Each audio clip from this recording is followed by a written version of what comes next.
Hello friends, welcome back to Yashri vlogs. Colours கிச்சனில் இன்றைக்கி என்ன ஸ்பெஷல்னு பார்க்கலாங்க. சண்டே அன்றைக்கி அமாவாசை வந்துச்சுன்னா அப்போ தான் நமக்கு நான்வெஜ் நிறைய சாப்பிடணுங்கிற ஆசை இருக்கும். அந்த மாதிரி டைமில் இந்த மாதிரி சமைச்சு பாருங்கள், கண்டிப்பாக எல்லாருக்கும் பிடிக்கும். வெஜ் பிரியாணியில் மீல் மேக்கர் சேர்த்துக்கலாம். ஆனியன் வந்து நம்ம வதக்கிறப்போ இந்த மாதிரி கொஞ்சம் ப்ரௌனிஷாக வந்துக்கிட்டோம் அப்படின்னா பிரியாணியோட கலரே சூப்பராக இருக்கும். அதுக்கப்புறம் வழக்கம் போல் இஞ்சி பூண்டு பேஸ்ட்டு கொஞ்சம் தூக்கலாக போட்டு டேஸ்ட்டுக்கு நம்ம மசாலா சேர்த்துக்கலாம். நான் இங்கே சில்லி பவுடர் சேர்க்கவே இல்லை, அதுக்கு பதிலாக மட்டன் மசாலாவும் கறி மசாலா மட்டும் சேர்த்துருக்கேன்.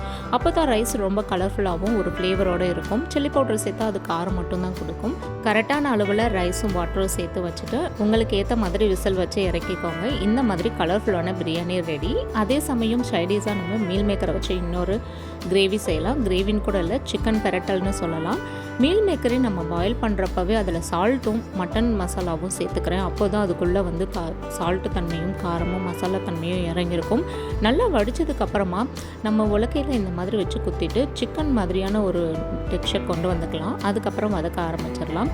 சிக்கன் மட்டன் வறுவல் வறுக்கிறதுக்கு எப்படி செய்வோமோ அதே மாதிரி ஆயில் சேர்த்துட்டு புதினா கொத்தமல்லி கருவேப்பிலை இதெல்லாம் சேர்த்துட்டு ஆனியன் சேர்த்துட்டு இஞ்சி பூண்டு பேஸ்ட்டு தேவையான அளவு சேர்த்துக்கோங்க. கொஞ்சம் எக்ஸ்ட்ரா சேர்த்தா ஃப்ளேவர் சூப்பராக இருக்கும். காரத்துக்கு கறி மசால், மட்டன் மசால், பெப்பர் பவுடர் இது மூணும் சேர்த்துட்டு நல்லா ஃப்ரை பண்ணிக்கலாம். அதுக்கப்புறம் நம்ம ரெடி பண்ணி வச்சுருக்க மீல் மேக்கர் இதோட சேர்த்துக்கலாம். தேவைன்னா தக்காளி சேர்த்துக்கலாம். புளிப்புத்தன்மை பிடிக்கல அப்படின்னா தக்காளியை அவாய்ட் பண்ணிக்கோங்க.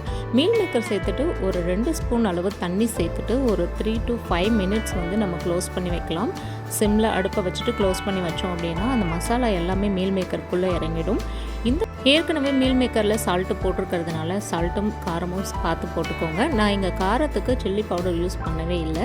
மட்டன் மசாலா யூஸ் பண்ணுறதுனால அந்த கலர் அப்படியே ரிட்டைன் ஆகும். சூப்பராகவும் இருக்கும் பார்க்குறதுக்கு. அவ்வளோதாங்க, அட்டகாசமான பிரியாணியும் சைடிஷும் ரெடி. சிக்கன் மாதிரி இருக்கும் பார்க்குறதுக்கு, டேஸ்ட்டு அல்டிமேட்டாக இருக்கும். இந்த மாதிரி ஈஸி வெரைட்டி ரெசிபீஸ்க்கு என்னோட சேனல் சப்ஸ்கிரைப் பண்ணி பாருங்கள். தேங்க்ஸ் ஃபார் வாட்சிங்.